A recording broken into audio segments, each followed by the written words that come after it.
This time, I'm actually now going to be looking at Microsoft Copilot as an use of AI. And this time I'm going to be looking at using the Copilot AI as a support system. And this is linking in with the UDL 9.2, which is developing awareness of self and others, and also UDL 4.2, which is about optimizing access to assistive and accessible technologies. And the whole point of this is what strategies students use when they lose flow, or when they get stuck, or when they find themselves in a learning rut and they can't get out of it. And those situations might be where they're not just in school, but they might be at home working on some particularly difficult work.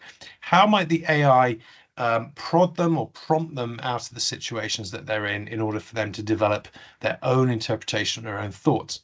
And this is always a bit of a difficult area, isn't it? Because it's the idea of how much does AI assist before it becomes, it becomes detrimental to the learner's learning, and to what extent does AI help the learners to get back into their learning by being able to push them over the hump of the hill in the same way that we might use teacher support or any other type of support. Now, the best way to think about this is to already start to think about the ways in which we already get students unstuck.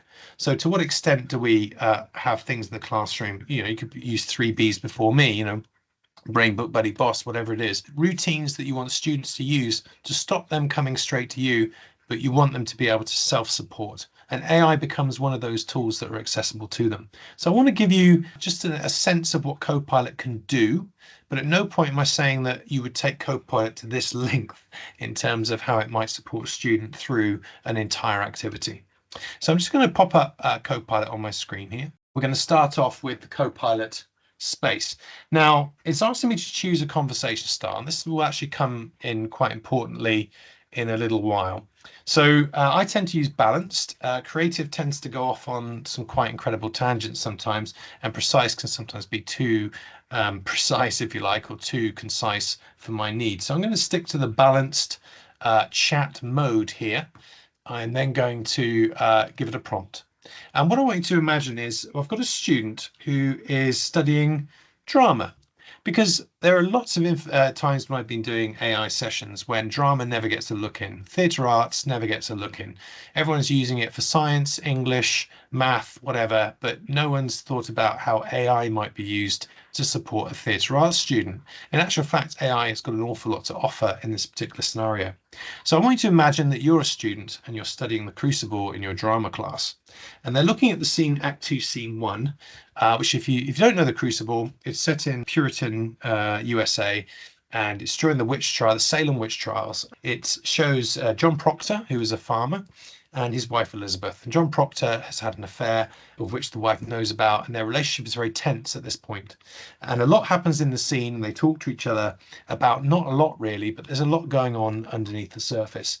And it's quite a difficult scene to perform. And I'm imagining that if a student had been given this scene and they need to think about how it could be interpreted, they might find it quite difficult to find that themselves. So I'm going to ask the AI here, they're stuck essentially. So I need to think of different ways the scene can be performed. What should I be looking for? Let's see what it comes back with. So we've got 4 different things that have come back down here. It's got about the tension, about the tense conversation, talks a little bit about body language and tone. Doesn't give them the answers, just tells them to explore how their body language can convey that. It talks a little bit more about how words mask their true feelings, and about Elizabeth's forgiveness. Okay, so it says the scene's power lies in what remains unspoken, the emotional subtext. What I'm going to do is just imagine that the student has remembered that the teacher said subtexting was a good way to explore the dialogue. And now what they're going to ask Copilot is, okay, can you create a table showing me the speaking dialogue and what the student, what the actors or what the characters might be actually really thinking, so I can get a sense of what these characters are doing. Now, if you look just above that, what Copilot does, which Magic Write doesn't do, is it gives you the principal sources of its original response. So when we talked a little bit about, how do we know the quality of the AI's response, we've actually been given an indication of those 3, and we can link to it as well. Okay, so I'll just post that prompt in for you, Michael.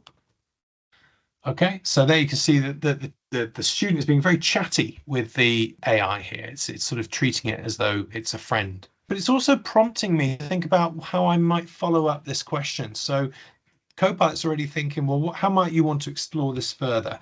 Do you want to go down John's route of portraying that in a conflict? Do you want me to summarize the events leading up to it, which would be about activating prior knowledge of the scene? What are some creative staging ideas for this scene? It's actually anticipating something I'm going to ask it a little bit later on. But as I said, just imagine the student has seen that word subtext and gone, yeah, I remember the teacher using that terminology. Let's see what it does. Now, what we're asking the AI to do here is to think. We're asking it to actually think about what the character has said in the dialogue and then what the character might actually mean. So this is a more sort of complex query of the AI. So hopefully it will do the job for me and it won't take too long about it on the screen here. Here we go. So it obviously heard me. We've got a little bit of subtext there from some of the content. Okay, so it's well seasoned. She's Prox is talking about the stew here, and the inner thoughts of John here is that John is thinking, I'm trying to please you, Elizabeth, trying to say the right things, even though he's actually just chucked a bit more seasoning into the pot in order to make it more palatable for him to eat. So even though he's seasoned it, he's then telling her that it's a good seasoned stew. So we know what the inner thoughts are, and it's actually been put into the first person. So this is really good. This is a really great way of the student sort of getting a little bit more of a push, a little bit more of an instinct about what the characters mean when they're saying what they mean. So John, she's only gone this 7 months, is actually a much more specific thing she's trying to, which is I forbid her to go. Okay, I forbid Mary Warren to go there. She's not to go, but she doesn't say it directly. She says it indirectly. Now, as Bill says there, I like the export to Excel capacity. There are a few export options available to us here. We can export to Word, PDF, to text there. And you can see there's that edit in Excel button. So you can take that table straight into, and you can actually put the rest of the scene in there as well for you. So lots of really great ways in which Copilot gives us additional information rather than just the standard responses. So where do we go from here? Well, what if I'm a little bit confused? So that's been great. That's really helped me out. But the teacher has confused me and has told me that actually the ways in which you say these lines really depend on the dynamic of the relationship between the two characters. So, it depends on whether John is the dominant one in the relationship or whether it's Elizabeth, and whether they feel that their marriage is salvageable or not. And then they've got one particular line, which is, I mean to please you, Elizabeth. And the student is thinking, well, how might I say that line? What sort of options do I have? So I'm going to put this in. When it comes to playing the scene, my teacher said it depends which of the characters. How would that line be said? And again, the AI is going to give some prompts as to what that might be. Okay. And it says, right, tone of resignation, even bitterness. Subtext will convey that he's going through the motions, trying to keep up appearances. So this is really, really helpful dialogue. If you're a student doing this and you're thinking about different ways of saying it, you might take that and you might do it verbatim, but chances are you'll be thinking, yeah, that's a good way. I'll try it out. I'll try this out. Maybe I like this a little bit better. What I then want to do is think, okay, so what we've done a very sort of text heavy use of AI here. And what I've done is show you a dialogue. This is more than the refinement that we saw with Canva. With Canva, we were trying to wrestle down some content into a much more palatable, manageable form.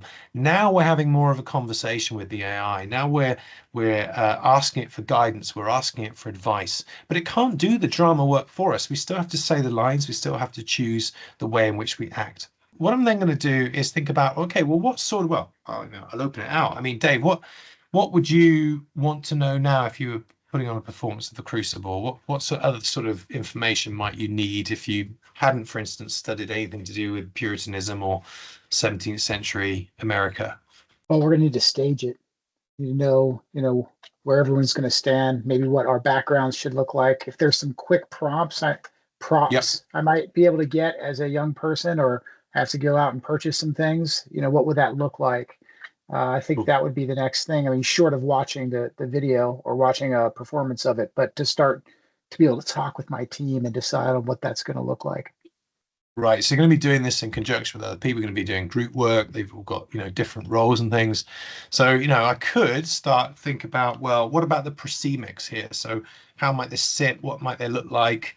And I might put in a prompt a little bit like the one I put in there to give me a sort of sense of the visual. So here we go. So there we go. I've got some really nice ideas now for trying to create the Copilot there. And we've got a lovely image that might help us with our staging as well. Now that's giving us a nice image, but it might not really give me anything that's specifically for the theatre. So let's try and do something a little bit more helpful in terms of a stage set design by being very specific about it.